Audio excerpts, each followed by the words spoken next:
Hey guys, thought I'd pop back on and say hey to all of you. Oh, hold on, I'm trying to get this cord off the bottom of my tripod. I got this tripod off the TikTok shop and I love it. It has made life so much easier for me, and it's just improved everything about content creation for me because I can keep my phone steady now instead of carrying it around and dropping it and all of the things that I would do before. So what is up? What's up, beautiful people? Come on in, come on in. Don't be shy. Come on in, come people. Come on in, come on in. Don't be shy. Come on in, come on in.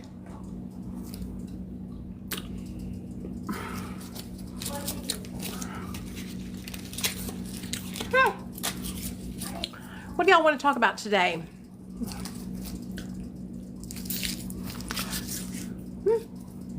Hey Michelle, thanks for the rose, baby. So for those of you guys that don't know, my name's Nicole. I'm a person in recovery. I've been sober for 9 years.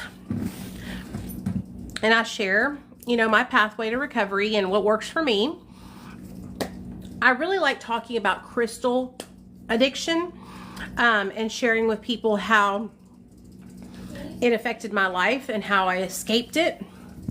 And sharing with people how it affected my life and how I escaped it. But I was also a opioid addict, Coke, Xans, all of the above. And so I have a lot of experience with all substances. So I don't mind talking about, all. Crystal was just my favorite. But yeah, like I said, I've been sober for 9 years. I got sober after my son was taken from me by CPS. It was one of the worst experiences I've ever been through in my life. My little boy it was 2 days before my son's first birthday when he got taken from me. And I didn't know he was going to get taken away because when CPS showed up at our house, they said that they were putting a safety plan in place and that they were going to allow my son to go with his grandma and grandpa, his Gigi and Papa. And then they came back the next day and said they changed their mind and told me if I didn't give them custody of my son that they would arrest me. And at that time, I didn't really know my rights. I was scared because I was struggling. And I gave them my son. I'll never forget the day my little boy was taking a nap upstairs. It was 2 days before his first birthday. And I had to pack a bag and take him up to the office at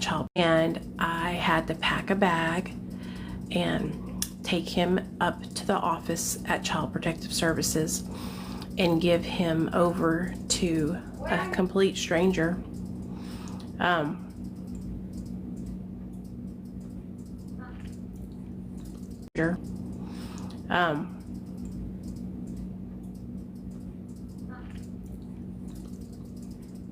I immediately went into detox. I told them to take me to detox right away. And so I put myself in detox, and then I went to a residential treatment program for 30 days. And I started to start the journey to fight for my son. And I fought really hard for my son, and I won custody of him back. It took me about 10 months to get him back to where he could stay the night at my house and didn't have to leave anymore. They made me work my way up to it. They made me do supervised visits for a couple months in this really fucked up crappy room.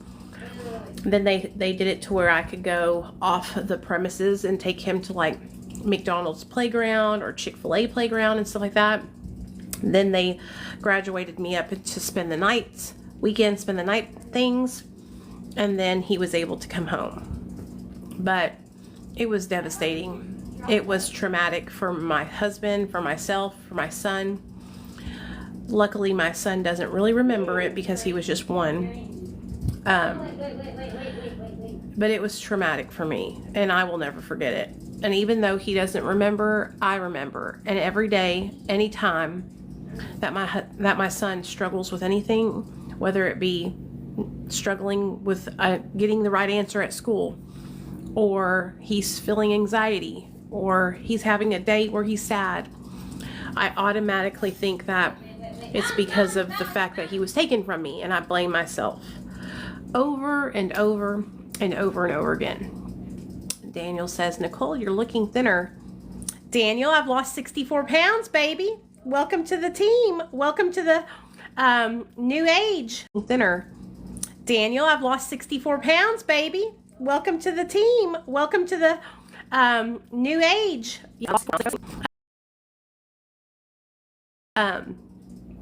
So, yeah. I am very honest with my son because I know that one day he's going to get older. He's 10, so he understands. He knows what happens. He knows what happened. He knows that me and his dad used to struggle with addiction. He's never seen me high or his dad high. Thank you, guys. I really appreciate y'all. I appreciate the compliments. I really do. I have struggled with my weight for so many years, and so being able to lose 64 pounds has been a miracle. But I gained so much weight in sobriety that I need to lose like 30 more pounds. I'm still, I used to be a super fat, and now I'm just fat. Thank you. I used to be a super fat, and now I'm just a fat. Thanks, Misty. I appreciate you, babe. Oh, Brad, I'm sorry. Is she giving you a hard time? I know dementia can be super, super hard. But yeah, when I got sober, I really struggled with finding balance around food. And so when I got sober, I was 165 pounds. Like I said, it was a year after I had my son. And so I gave birth to my son. I was 200 pounds, 210 when I gave birth to my son. I gained like 60 pounds when I was pregnant.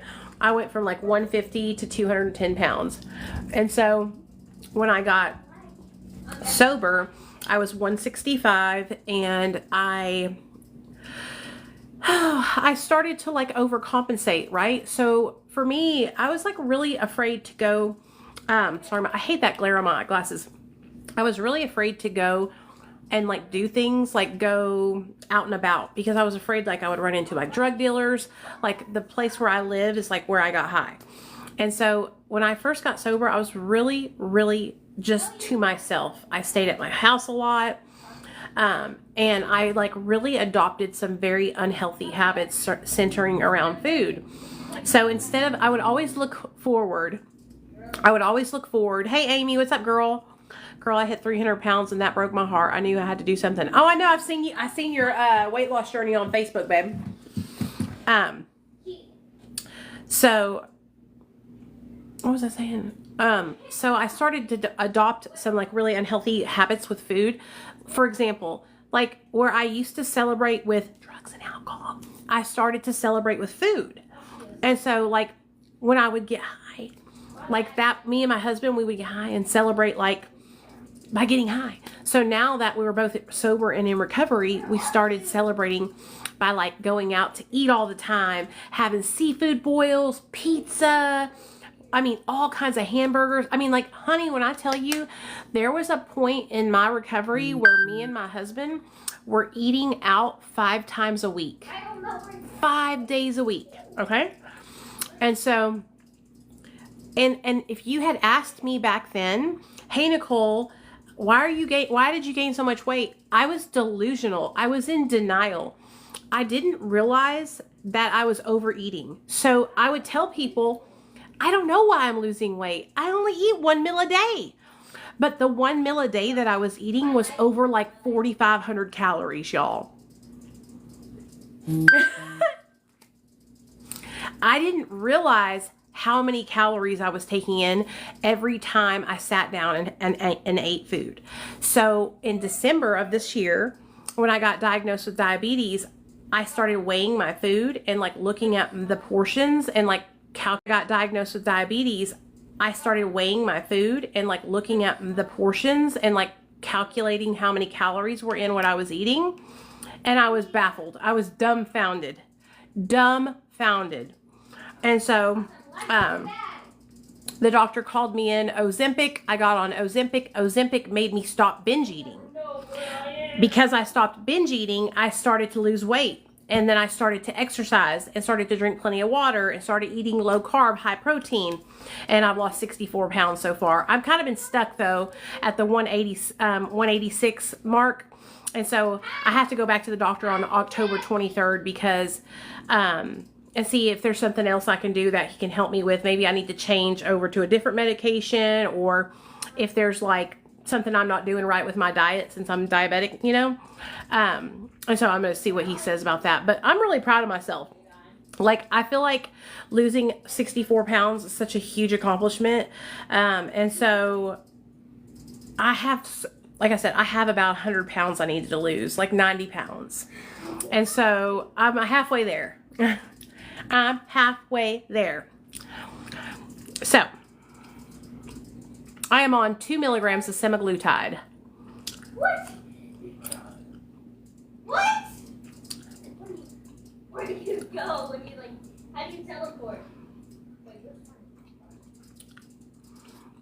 So, but I know I'm not perfect the way I am, you guys. Like, I was miserable. My stomach was so fat and my stomach was so big.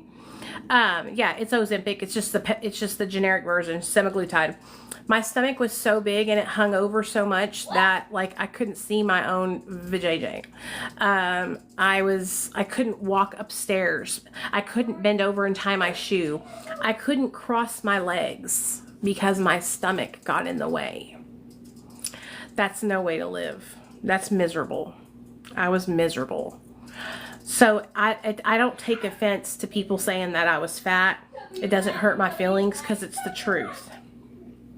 I was so unhealthy, and I'm borderline unhealthy still, but I'm changing it. I'm eating healthy. Like today, I had salmon and brown rice for lunch, and then this evening I made chicken chili, and I had a small bowl of chicken chili. So, really, yeah, I've totally like gotten away from. I used to get nauseous all the time. I don't get nauseous really at all anymore, at all. Sometimes, every now and then. But it's like only if I eat stuff that's like greasy or something like that. So, now I eat like regular portions. Before I was eating, like I said, about 4,000 calories at one time. Oh, stop going invisible. So, I like I said, it's okay to tell me the truth. I don't mind people saying that I was fat. I don't mind people, you know, criticizing that, because if people didn't point it out to me and criticize me, then I would have gotten too comfortable and stayed that way. You know, and that's what the issue was, is that for a long time I had people supporting my negative behaviors, which was negative behaviors surrounding food. And so people were cheering me on. The fatter I got, people were behaviors, which was negative behaviors surrounding food. And so people were cheering me on. The fatter I got, people were like, "You're so beautiful." And I was killing myself. I gave myself diabetes, y'all. And so this new generation, no offense to anybody in here, I love you guys, and I appreciate y'all trying to be positive, okay? But I am the kind of person that you got to keep it real with me, and I'm going to keep it real with you, okay? If you're eating yourself into an early grave and I love and care about you, I'm going to tell you, you're eating yourself into an early grave. I love and I care about you, and I don't want to see you die. And if that hurts your feelings, I'm sorry. You know, somebody had to do it for me so that way I could see the light, because I was eating myself into an early grave. I was going to have a heart attack, you know? I needed people to tell me about myself. I needed people to make fun of me, okay? Because I was getting so complacent in my behaviors, and I was just eating and eating and eating and eating, you guys. It was just terrible. Terrible, terrible, terrible. I'm embarrassed because of how bad it got, you know? But, like I said, I've changed my ways. God, I take my bra off. Y'all know how it is when y'all get home and you've been out and about and you're just like, girls, let them titties free. Ooh. No, you can't be comfortable being big. And people who say that they're comfortable with their stomach flap hanging down to their knees where they can barely fold their legs. Y'all, when I tell you, listen to me when I tell y'all this, okay? I could not fold my legs to sit down. Let me show y'all. I'm gonna sit on the toilet right here. Okay? I'm gonna sit on the toilet right here. Before I lost my weight, okay, as you can see, my stomach doesn't flap over anymore. Before I lost my weight, my stomach would have been about right here, and it sat right here at the middle of my thighs.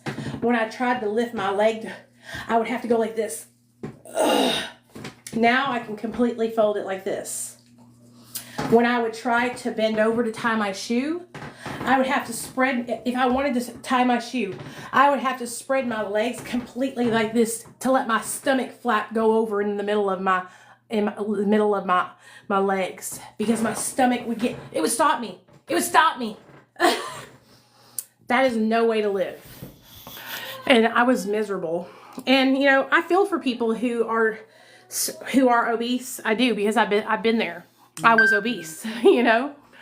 People who are obese, I do, because I've been there. I was obese, you know. Now I'm just borderline. But like, we're not helping people by like encouraging them to be that way. We're not helping people by telling them that it's not a big deal, you know. And so I'm thankful for the people who pointed out to me that I was a fat ass, because it made me take a look at myself. It made me make changes, you know? And so, yeah, I was miserable.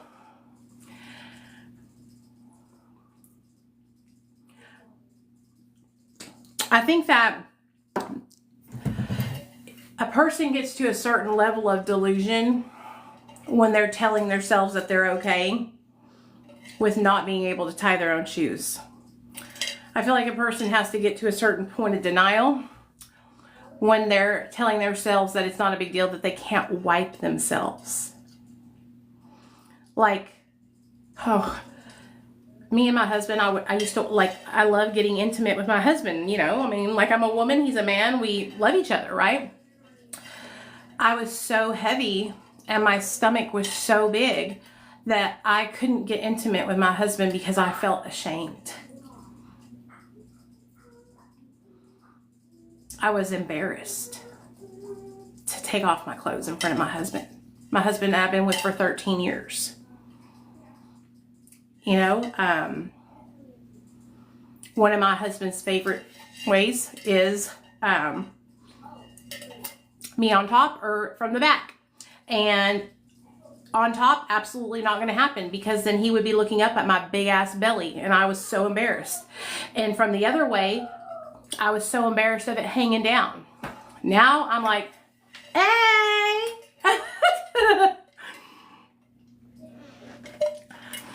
So I had to get to a certain point in my life where, like I said, I got scared straight.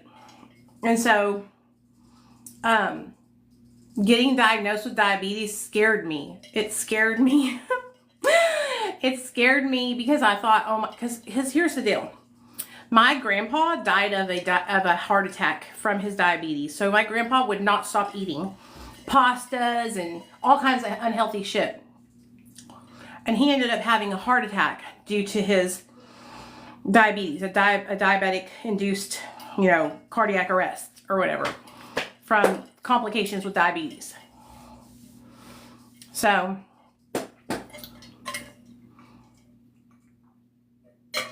anyway, I could talk about the obesity thing all day long, y'all. because I see so many people here online who like glorify being fat, and they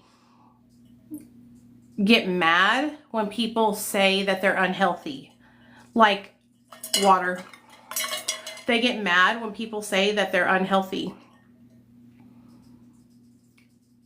It just makes no sense. And so, yeah, anyway. It just makes no sense. And so, yeah, anyway.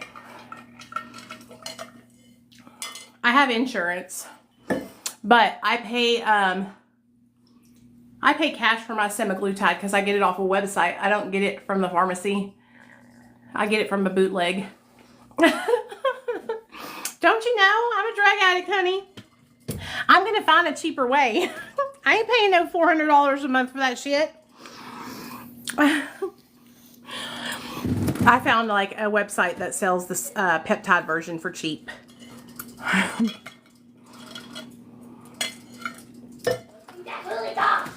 But hey, thanks, King. I appreciate you. But hey, thanks, King. I appreciate you.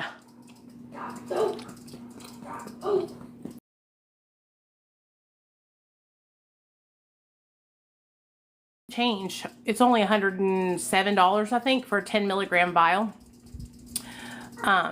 If I went through my pharmacy, it would be $400 twice a month. So it would be $800 a month. So it would be 7 times more if I was getting it through the pharmacy. But, you know, a lot of people will say things like, oh, being on semaglutide or Ozempic is cheating. You guys, I still had to start eating healthy. Like, I can't just pile food into my face like I was doing. And so my behaviors had to change. This medication just helped me not crave food anymore. And like, I have never experienced this in my life. I have always had debilitating cravings for food. Food ran my life just as much as drugs did. Food was my addiction long before I ever put a drink or a drug in my body. I've been a food addict since I was about 11 years old. I started taking diet pills prescribed by my doctor at 16 and a half years old. And so, like, I know all about, like, struggles with food. Bye, Misty. See you later. And so, food was my problem way before drugs ever were. When I got on semaglutide, it was like a switch just went, psh, and I stopped obsessing over food all the time. That's the only way I can explain it to you guys. Like, I used to think about food all day, every day. All day, every day. There's 2 websites that I found that sell it, like, online. The one that I went to this week, because the other place I was getting it from, they shut down, is called Biotech Labs with a Z at the end. And I just used my first dose from their lab Tuesday, and I have had, it's fine. I have had no bad reactions. It works just the same as the stuff that I was getting from Arctic Peptides, because before I went through Biotech Labs, I was getting it from a place called Arctic Peptides. And I buy one 10 milligram vial a month, and that gives me 5 shots for a month at 2 milligrams a piece.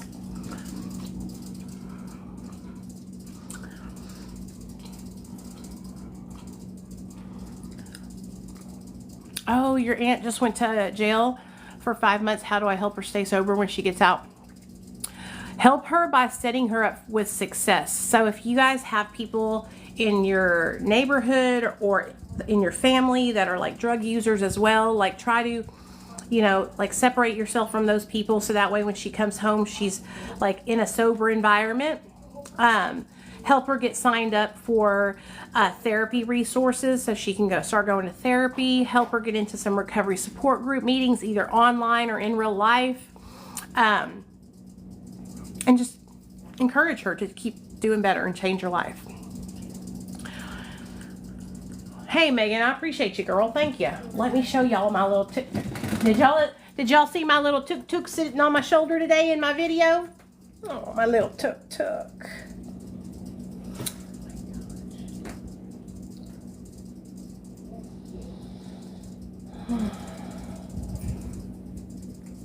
I love you, tuk-tuk. I love you. Are you sleepy? Are you a sleepy boy? Did you tell everybody that Mama gave you steak today? Did you tell everybody that you had a whole steak? You sure did. Was it delicious? I just do 1 shot a week. So if the month is 4 weeks long, which it is, I do 1 shot a week. But I mean, you don't start out on 2 milligrams, honey. That's way too much. If you gave yourself a shot of that much semaglutide, you would be projectile vomiting. You have to start out on 0.25.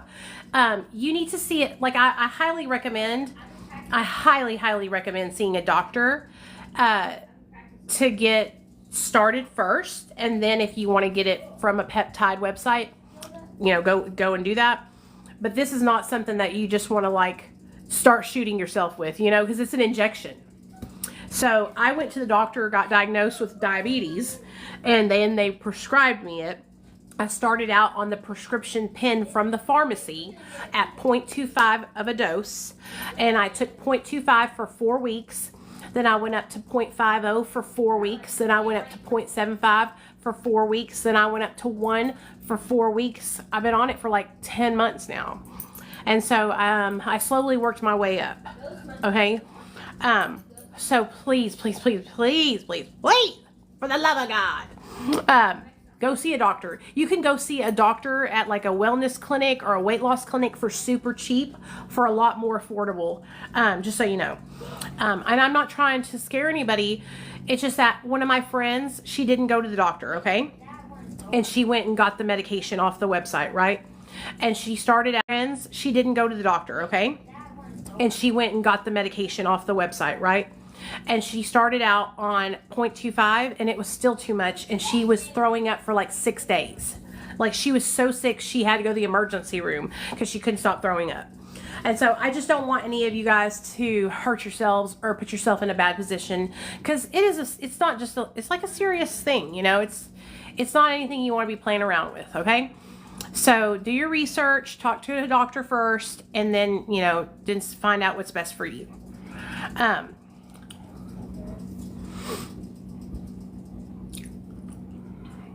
Yeah, Marcy, I still have like 3 pens at the pharmacy that I can fill, but they're so expensive. I just can't. I have a son. My husband said if all else fails that we would pay the money because we have insurance, but that's how much it is with insurance. But if I can find it for a cheaper price, that's what I'm going to do. You know what I mean? And so I just couldn't bring myself to pay. It was $388 for one of the pens, and I need 2 pens because I'm up to that amount.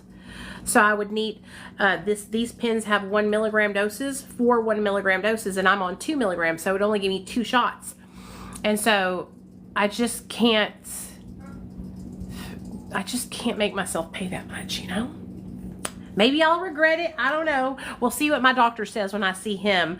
I see my doctor on October 23rd, and he's going to be like, where you been getting your Ozempic at, girl? And be like, I've been getting it from the bootleg, doc. Why?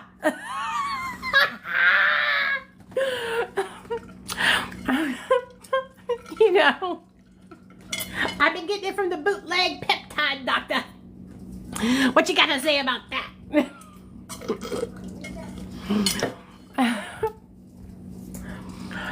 Lord, I'm just sorry, y'all. I'm being silly, but it has helped me so much. So that's why I say, like, oh no, it doesn't have any. It's not an amphetamine. It's not a stimulant. It's a GLP-1 receptor agonist. It works in your pancreas, and like it makes your insulin levels level out because my sugar was too high because diabetes, right? And so it affects that. It slows down your gastric emptying so you don't poop as frequently, so you stay fuller longer. This medication has no narcotics in it. It is not a speedy medication. I'm just speedy naturally because I used to do a lot of meth. And so I honestly, even though I've been sober for 9 years, this is the residual effects of methamphetamine on me. This is how I am for the rest of my life. I talk very fast. You can ask anybody that, all the people I work with, like I work with like professional people, and I talk to them on the phone, and you can even ask them. They all know I'm sober as a judge. This is just how this is how I am after shooting meth for like 20 years. So that's why I made my new, this is how I am after shooting meth for like 20 years.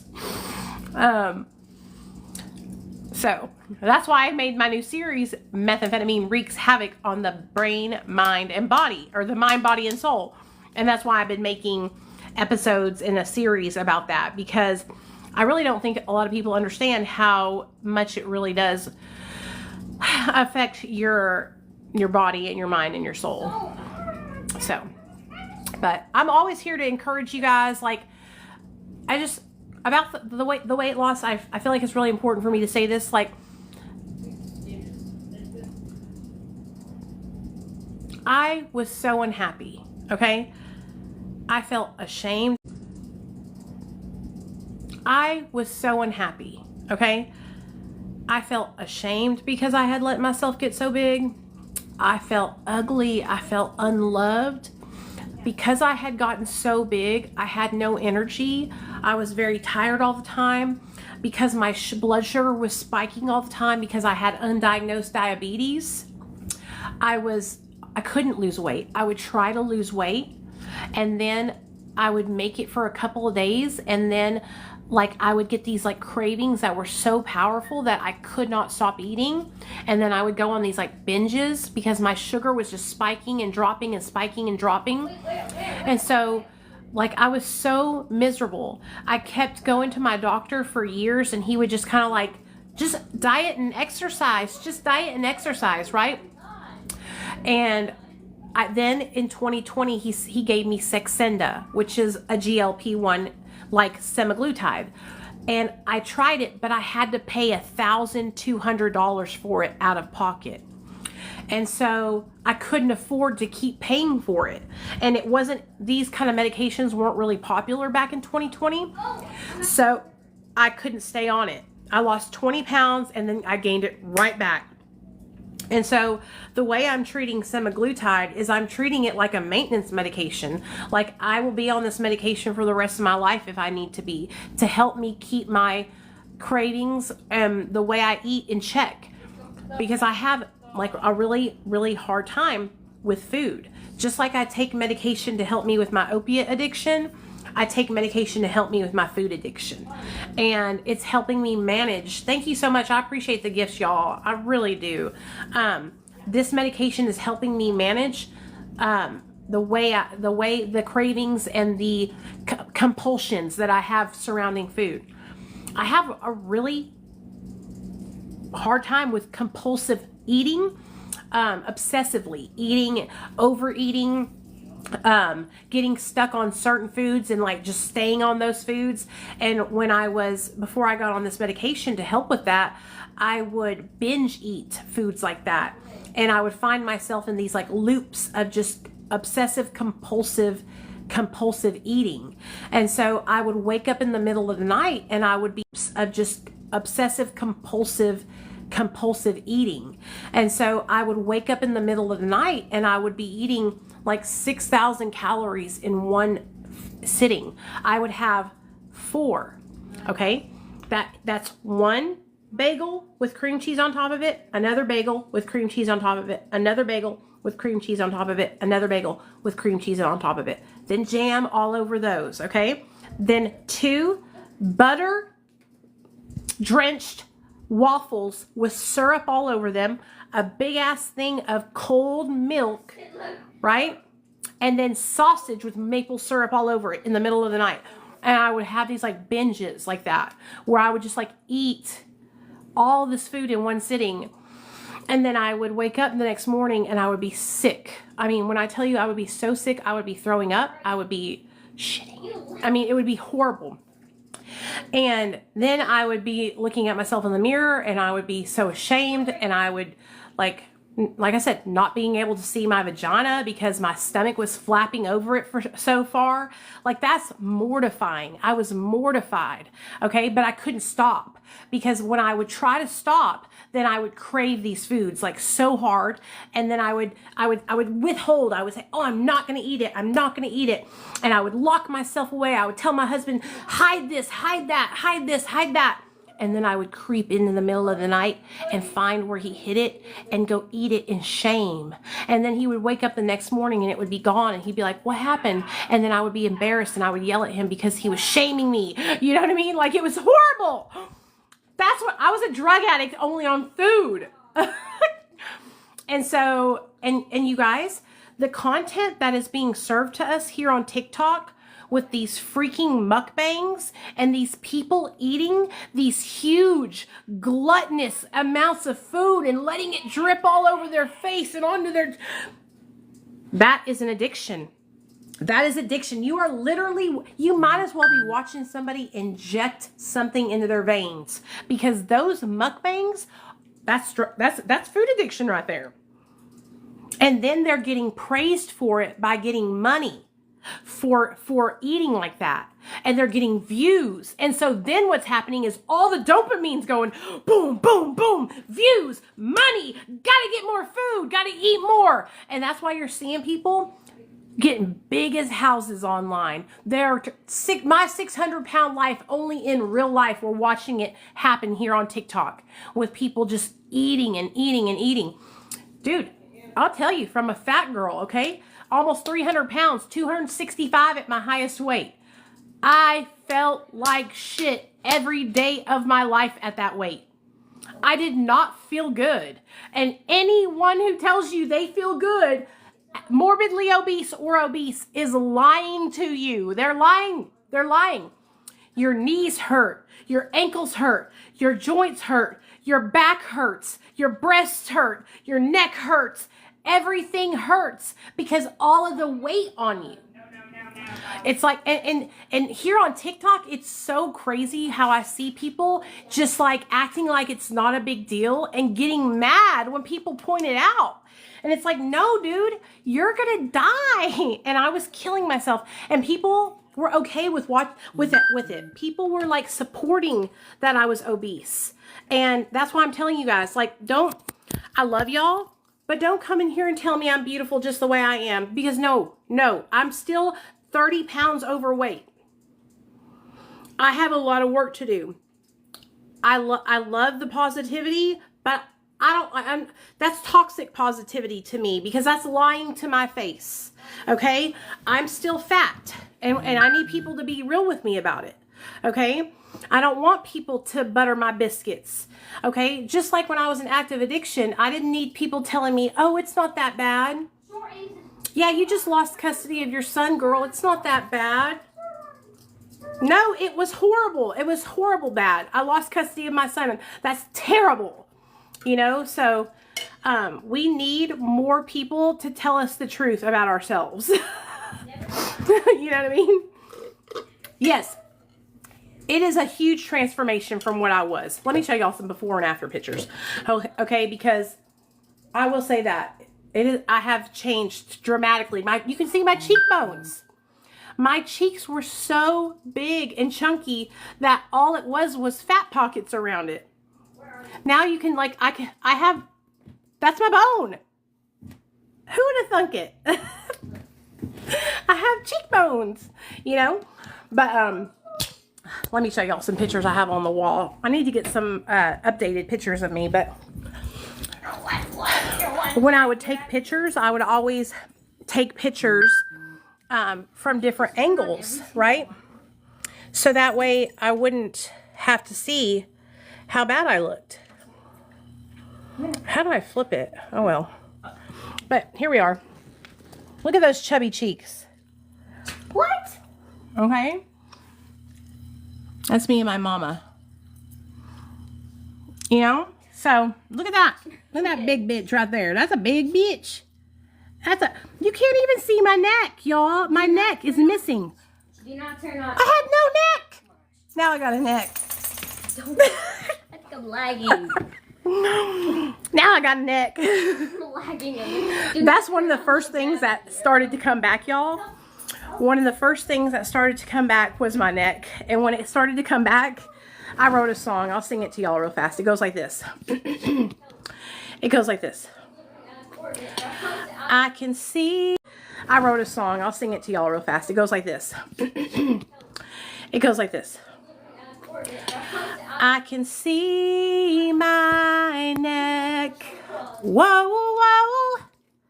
I can see my neck. Whoa, whoa. Anyway, I'm a dumbass.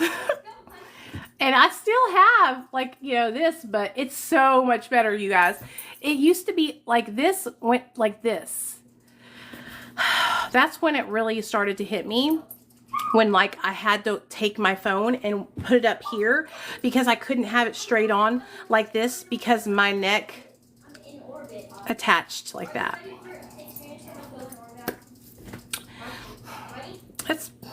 It was so embarrassing because I was eating myself into that position on my own.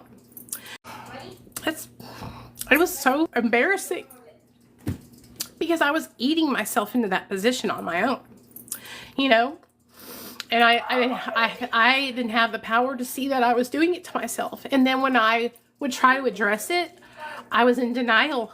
I was in denial that I was overeating. I didn't believe that I was eating more than 15 to 2,000 calories a day. And then when I sat down and I started like weighing my food out on a scale, and I realized that my portions were like 4 times what a normal portion is supposed to be. This is the way I always ate. This is the way I was taught to eat. This is the way my family fed me. And so I think a lot of people don't realize. I was watching this girl here on TikTok, and she's probably about 300 pounds, you know, and she was saying that she only eats 1,500 calories a day, and she's 300 pounds. And I'm just like, that's exactly how I thought too. I thought the same thing. Unless you really sit down and you weigh out your food, you actually really pay attention to it, it's very easy to believe that you're doing what you need to do for yourself. It's very easy, especially if you're eating a lot of processed foods. Especially if you're eating like a lot of carb heavy foods like potatoes and breads and pastas and pre-packaged foods, it's really, really easy to not pay attention or not realize that you're actually eating more than what you are, you know? And that's what was happening to me. Like because I only ate 1 meal a day, I really thought that I was doing myself a solid. I thought I was doing good, you know? And I was eating so much. So, hey Cardo, what's up, baby? Good to see you over here.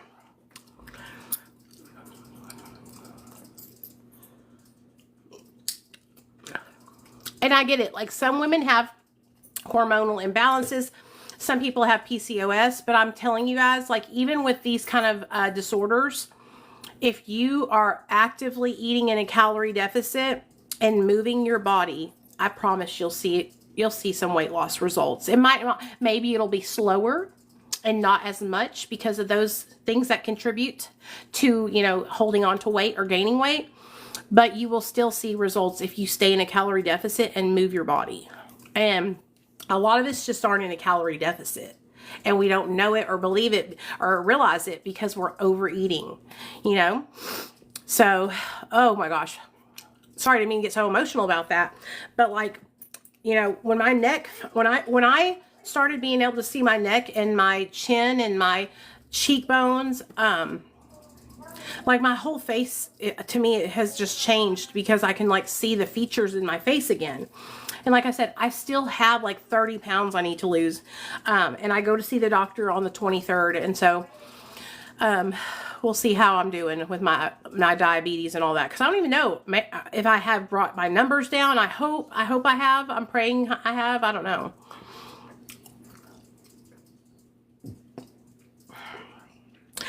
What was told to me was that if I'm seeing results on the dose that I'm on, to stay at that as long as I can. To try to stay at the lowest dose you can without, you know, because why take more of it if you don't have to? And so that's what I did. I would stay at it until I didn't see, and that's where I'm at now. Like I've been at 2 milligrams for a while. But I'll be honest with you guys, like I really need to start incorporating cardio. So I walk, and that's just not enough anymore. Like if I'm going to see this last 25 pounds that I need to come off of me, like I'm going to have to work for it. Damn it. Because the other weight, man, I'm telling y'all, it just flew off. It was like I woke up and I fucking like 4 months later, I was like lost all this weight. It flew off. I was texting my friend Mindy and Ashley every day, taking pictures of the scale, and it was going down like a pound or 2 a day. It was like so fast. And so I'm going to have to like really work for these last 25 pounds, motherfucker. Yeah, I got it's not like a big treadmill, but it's a walking pad from TikTok shop. Goes like 7 miles an hour. But the jump start that utilizing this medication has given me, just to get that first 64 pounds off my fucking back, y'all, it has given me so much of a jump start and so much of motivation. And so it has helped me so much, and it has helped, like I said, it has helped my relationship with food. It has helped me to not be binge eating, and that was what I struggled with. I was binge eating so much. Have you heard of DPH? No, I don't know what that is. So much. Have you heard of DPH? No, I don't know what that is. No, I don't know what that is, baby. Oh, thanks, Megan. I appreciate it. Like I said, I tried everything to lose weight, you guys. Thanks, Megan. I appreciate it. Like I said, I tried everything to lose weight, you guys. Like I tried fad diets. I tried a lot of stuff, right? I tried everything to lose weight, you guys. Like I tried fad diets. I tried a lot of stuff, right? But I could never stick to it because of my binge eating. And so this medication, like I said, but I could never stick to it because of my binge eating. And so this medication, like I said, it shuts off the cravings. That's what semaglutide or Ozempic has done for my food cravings. It like took a switch in my brain and switched it. And so now, like semaglutide or Ozempic has done for my food cravings, it like took a switch in my brain and switched it. And so now, like I told you guys, I made this. Okay, it was delicious. Red beans, white beans, rotisserie. Okay, it was delicious. Red beans, white beans, rotisserie chicken, spices, Colby Jack cheese melted on top. That with crackers broken up on top, sour cream.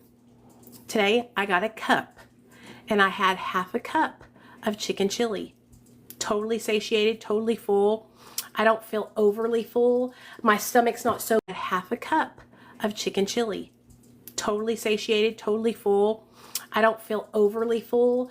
My stomach's not so full that I'm like hot from it, you know? I feel good. I feel like I could run a marathon if I needed to right now after eating a cup of chicken chili, you know? So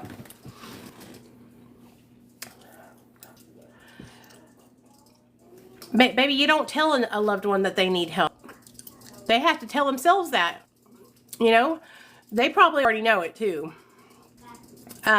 If you go up to them and you're like, yo, you need help, themselves that, you know? They probably already know it too. If you go up to them and you're like, yo, you need help, that's just going to put them on the defense. And this is kind of like what I was trying to convey to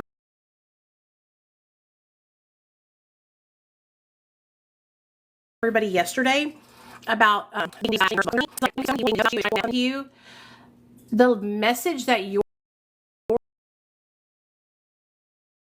we're trying to convey gets lost on the defense, and they're not able to take in anything that you're saying. And so it's counterintuitive. It doesn't work. You're doing the opposite of what you're trying to do. You're trying to get through to that person and help them, but it's not working because you put them on the defensive, you know? I only pay $112 per month for my semaglutide. But anyway, I have rambled on. $112 per month for my semaglutide. But anyway, I have rambled on enough tonight, y'all. I hope y'all enjoyed hearing me talk tonight. I love y'all, and I'm going to try and go live at least once or twice a day here on TikTok. So I will see y'all tomorrow around 1:30 p.m. Central Standard Time. I'm going to go live before I pick my son up, and then I go live when I get home. So I'll see y'all tomorrow about 1:30 before we go pick up Nate from school, okay? Before I pick my son up, and then I go live when I get home. So I'll see y'all tomorrow about 1:30 before we go pick up Nate from school, okay? All right, if you guys don't follow me on all my social media platforms, check out the link in my bio. I have a YouTube channel where I post videos all the time. I have a Facebook account. I have a private Facebook group all about recovery where we support each other and help each other.